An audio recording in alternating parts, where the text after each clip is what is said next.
To South America now, and the rising tensions between the U.S. and Venezuela. Officials in Washington sending several U.S. warships to the southern Caribbean, and now there are growing questions about what it's all for.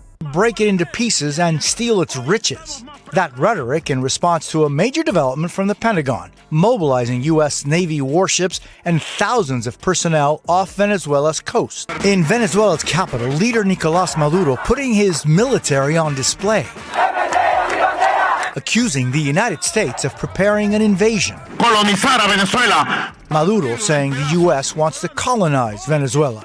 A blip on the radar, nothing more than a speck. But within 2 minutes, it had morphed into cold steel racing at 22 knots toward one of America's most lethal destroyers. Imagine standing watch, alarms chiming, no response to your warnings. What do you do when intent looks hostile, but not a single shot has been fired? The goal, according to the U.S., is to confront the drug cartels operating in the region. The president is prepared to use every element of American power to stop drugs from flooding into our country and to bring those responsible to justice. An allegation Maduro has denied. The DEA has seized 30 tons of cocaine linked to Maduro and his associates, with nearly 7 tons linked to Maduro himself. The Trump administration doubling the reward for Maduro's arrest to $50 million, accusing him of being the head of the Cartel de los Soles, responsible for trafficking fentanyl-laced cocaine into the U.S. This is the moment where restraint and readiness collide.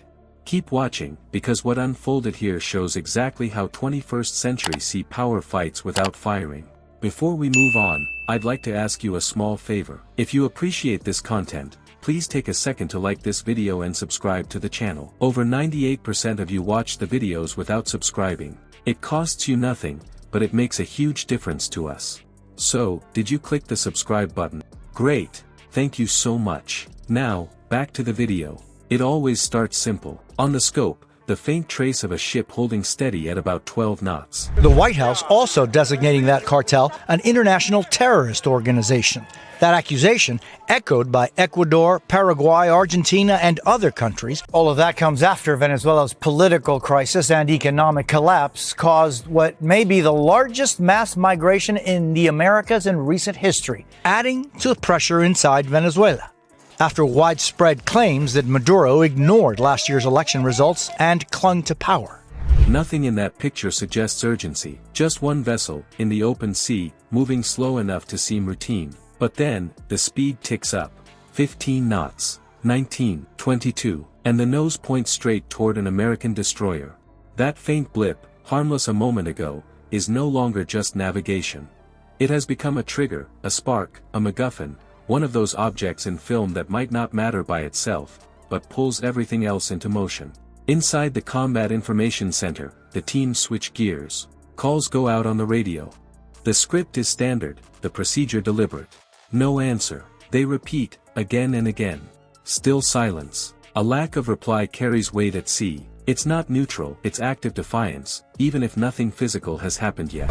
I'm Christine Frizzau in Washington, where there appears to be an escalation in the strategy by the Trump administration to fight back against drug cartels inside Venezuela. Up to this point, U.S.-led attacks on so-called drug boats from Venezuela have taken place in international waters, and that could include attacks on the ground following weeks of a military buildup in the region. The trace is compressing distance fast. Each minute that passes, the unknown becomes sharper, heavier. You can feel the urgency crawl up the ladder. This is where process matters more than raw firepower. The crew trains to cycle decisions under pressure, faster than any adversary can inject chaos. Clerks aren't shouting, nobody is panicking. Instead, hands move to switches and dials. Despite campaigning against foreign wars, President Trump has also sent a fleet of U.S. warships. The government of the Dominican Republic, which said it worked alongside the U.S. on a recent mission, later shared these pictures. It says show some of the more than 300 packages of cocaine. Recording systems go hot.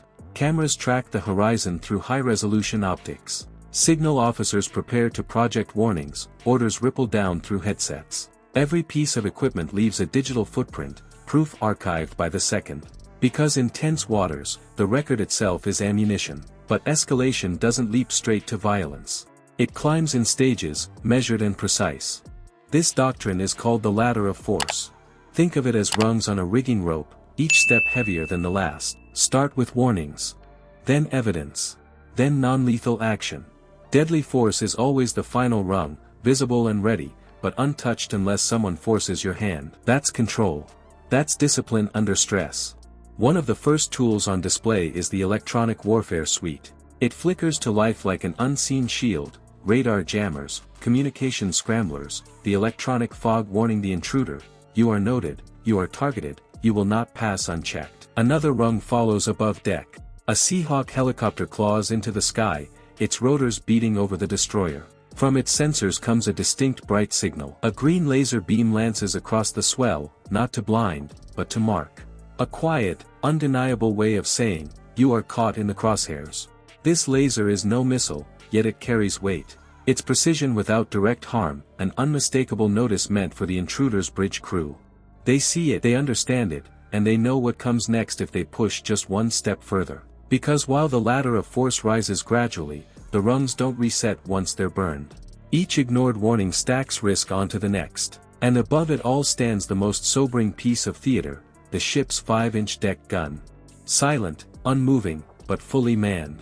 The barrel is not fired, not even traversed, but its silhouette towers in clear view of the Venezuelan vessel. That silence is intentional. Restraint is displayed as an act of dominance. The destroyer's posture spells out a message as clear as any burst of radio: escalation is not only possible but inevitable if you force it. Sometimes the absence of fire is more intimidating than the roar of it. So the blip on the radar isn't really about one ship charging ahead. It's about the reaction it forces, the audio logs, the camera trails, the quiet spin of rotors, the cold shadow of a cannon locked in wait. All these elements become part of an invisible duel. Not missiles against hull plates. Discipline against provocation. Calculation against impulse. It's a different form of lethality, built out of patience.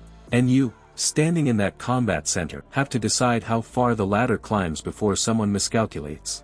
That's why this moment was never just ship facing ship. Every lens, every radio, every deckhand watching, the true battleground was control over story and perception.